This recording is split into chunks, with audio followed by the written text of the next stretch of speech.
Now, since we're trying something new and we have our custom workspace, there's some things I want to take care of because this is driving me crazy, this custom workspace. First of all, this color tab right here, if I click on color in order to pull that out, I'm going to pull this whole tab out, color. I want to remove it from that sidebar because color keeps popping out. I want to drop it above properties. So you don't grab on any of these names. If you didn't see what I did, I grabbed on the top of this panel. Then I'm going to pull it over and it's the cursor. I don't want to put it right here because that goes inside this panel. I want to come up till there's a blue line across the top. Oh my goodness, I'm so relieved that now color is not over here. And this being able to see align, transform, pathfinder, yeah, when you're starting out, maybe this is good for you guys. I want to just click and drag this in. I only want to see these icons. I don't want to see the names. This is your call, what you want to do here. And you can, color. Do you want to move this? But the one thing you have to do, because we have two artboards, is we need the artboard panel. And it goes right here next to layers. So window, artboards right there. I don't have my glasses on, so I can't see when my face is this close to the computer. And you notice we got asset export. We're not going to use that. Or at least we're not going to use that in the first semester.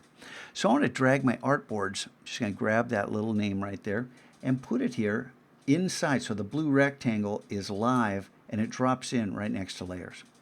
So artboard 1, if I click on this, watch what happens out here. When I click on artboard 1 becomes the focus. Artboard on the left is the first one created. You click on artboard 2 and it becomes the focus. Now here's where we're going to be dropping in our patterns. So let's call this patterns. And this artboard right here is where we're going to make our art for the patterns. These are, they're pattern tiles, but let's just call it art, just to keep it simple. And since I capitalized patterns, I'll capitalize art. Now, this is just to keep track of your artboards. We're still going to work in the layers panel over here. And I make Command minus. And right here on the second artboard, remember that I said this is where we're going to do our patterns. Patterns exist inside an area, okay, a closed path. And in this case, because you can make a weird shape and fill it with patterns. You make a box in here, fill it with patterns. We're going to make this whole artboard fill with our patterns so we can learn about how to do this in a real simple way. So in order to make a closed path, a lot of different ways to do it, but the simplest way is with the rectangle tool. And we want, a white fill and no stroke. Got it? White fill, no stroke. And then we have a layer, and we might as well name this, we'll just name it BG for background. I'm going to come up here right to that intersect and drop down here to that intersect. And smart guides are on, of course. And then I'm going to lock this layer because I don't want to mess with this right now. Make a new layer and call this art. And this we probably should have called this patterns. Why not? Just so the patterns will exist on this layer. But for right now, the reason I locked this is because I want to make sure we don't work on that layer. So I'll make Command minus again and move this over here so we got our two artboards.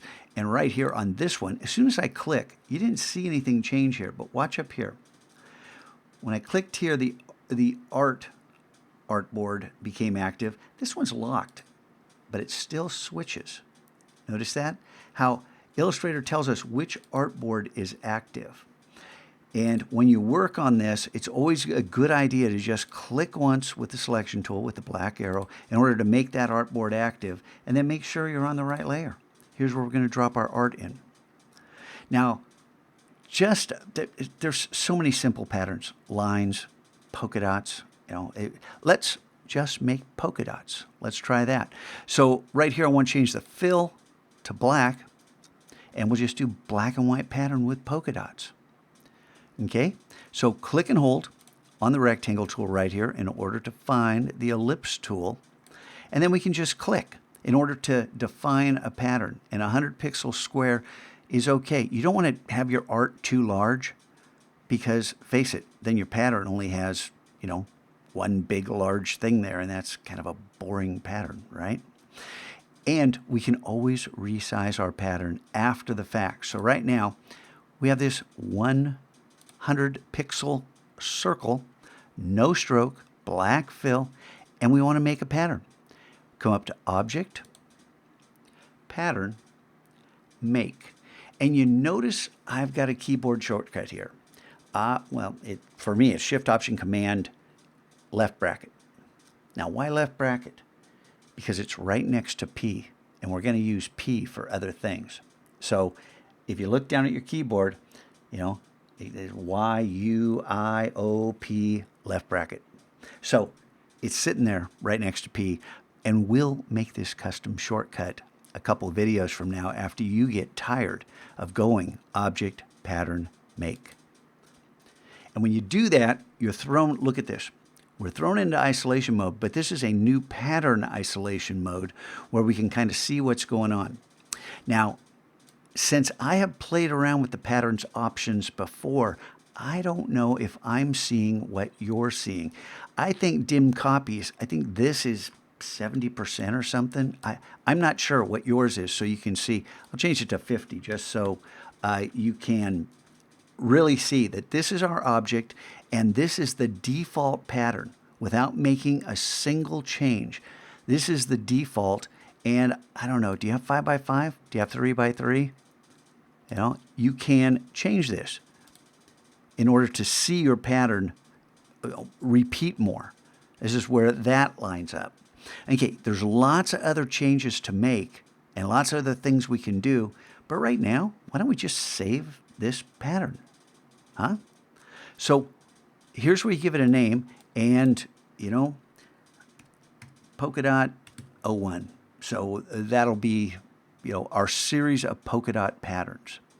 And hit return to accept that, and then you can just click done. Now, I think you get a dialog box somewhere in there that says, hey, a new pattern swatch has been added to the swatch panel. And for me, I get tired of seeing that thing, so there's a little dismiss box that I put there. But just know that there's your new pattern swatch. And if we click on this artboard in order to activate it, but notice our pattern layer is locked. Let's unlock it. Click once to select this to make this rectangle active. Then all we do is click on this swatch, our pattern, our PD01, and boom. Okay, Scotch Code, don't apply a pattern to the stroke. Make sure your background is active and then apply the pattern to the fill. Pretty easy, huh? Okay, but if I deselect and you look at this pattern, does anything bother you about this? I mean, we get to see our pattern right here, but look around the edge. It's nice, fits real nice up there, nice over here. So left and right are right on the edge. But look over here, it's all chopped off on the right and chopped off on the bottom. Wouldn't you like to present this a little nicer? Well, we'll get to that in the move after we make a few of these, but let's just use the default for now. Presentation matters when you save out your JPEGs, because literally from right here, it's just a keyboard shortcut away from saving this out at 1080 square and it goes on your blog. Pretty easy, huh? But I'm going to hit escape to get out of that because I don't want to save out a pattern that isn't centered. You know, because presentation matters. Take some pride in your work.